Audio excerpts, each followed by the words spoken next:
closing in the slipstream of the race leader as they go down underneath the vehicle bridge in towards Brundle and Nelson for the first time. They are pretty much side by side on the way in.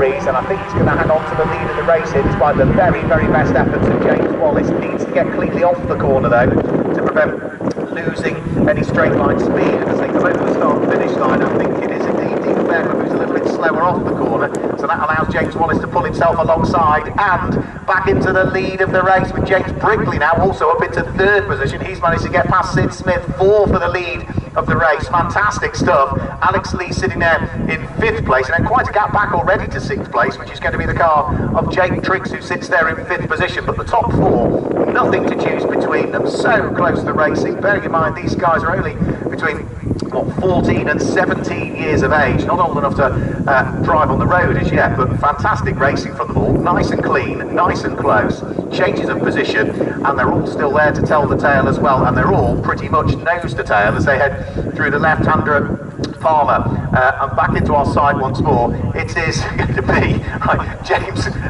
Jensen Brickley that has picked up the lead of the race down at the bottom section of the circuit, down through Wilson. So this is our 3rd race leader, and we've only done, what, a lap and a quarter so far.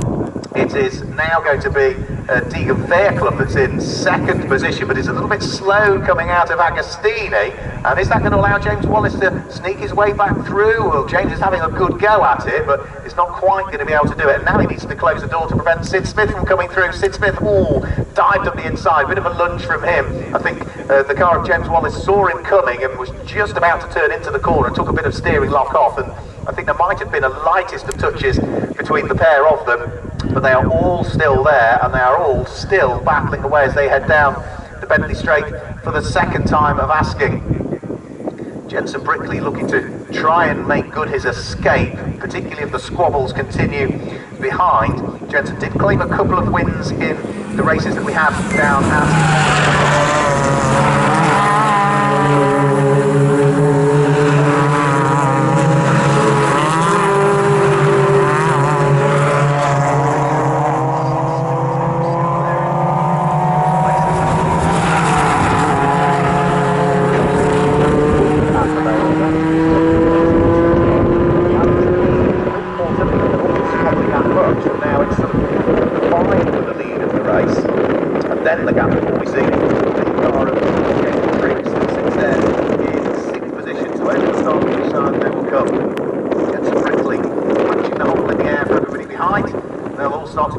up that little bit on him as they head up towards the braking area for Richie's corner. Nobody's close enough, nobody's overlapping to be able to do anything about it. There's a good fight further back as well. That is absolutely bumper to bumper as they came over the start-finish line. That would be for something like 8th and 9th positions, I think. That would be car number 75, which is Harry Jarman, who had got right on his tailpipe.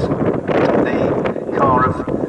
Is that going to be Jake Maynard, is it, that was sitting behind? I don't think it was. No, it would be Harry Jarman, and car number 281, it would have been George Davis that was sitting right behind him. Did George make it through? Not entirely convinced he did. No, he didn't after all of that. He was very close to it, but couldn't quite squeeze his way through. So we've got, 9 minutes of this race to go. Race earlier on, we managed 7 laps out of the allocated 15 minutes. This time through, for the first time, Jensen Brickley has a little bit of daylight between himself and the car that's there in 2nd position.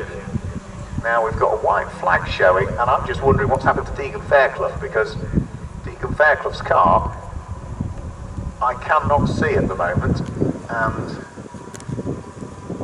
there was a white flag suggesting that somebody was travelling slowly.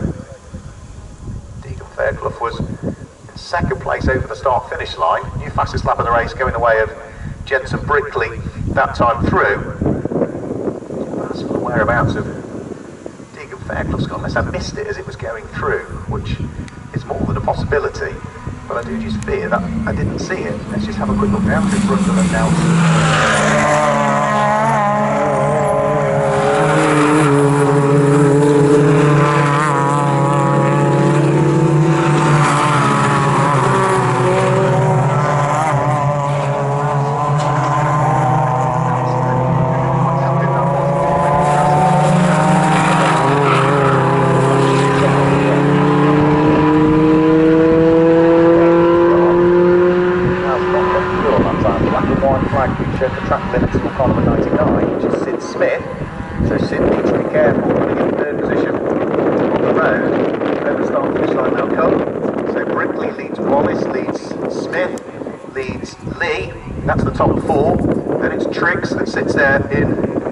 5th position. 6th place is car number 77, car number 75 I should say rather, which is Harry Jarman. And Deegan Fairclough's car, yeah, has indeed tumbled down through the order and is nowhere to be seen, I'm afraid. I'm just going to scan the horizon again to see if there's anything I can see. Lots of dust being raised at Ritchie's. I do wonder if he pulled off into the paddock down towards Agostini, which I simply can't see because of all of the vehicles that are parked in the paddock. But there's nothing obvious on any of the screens again as to the whereabouts of Deegan Fairclough's car. One thing I can tell you is that no, it didn't come through. I doubt it would have come in through the paddock because I think they shut the gate during the races. I don't mean the where they come from Park Ferme. I mean the gate towards Agostini. Ah, the gate sorry. there. Oh Yeah. yes, of course. Yeah, Sorry. Yeah, that's the one I can't see. So I do wonder. There was a white flag being shown, you see, and then the white flag was brought in and wasn't replaced by a yellow flag. So it was as though the car stopped and pulled off the circuit. So I think that's what has happened. Either way, that's a big hit to Deegan Fairclough, who had not failed to finish off the podium so far this season, was the championship leader. And as I mentioned earlier on, the way the championship regulations work for the BRSCC Ford Fiesta Junior Championship is that there are no drop scores. You count, I think every single, no, you can drop your 2 worst scores, qualifying rounds at less 2 determine the final championship point.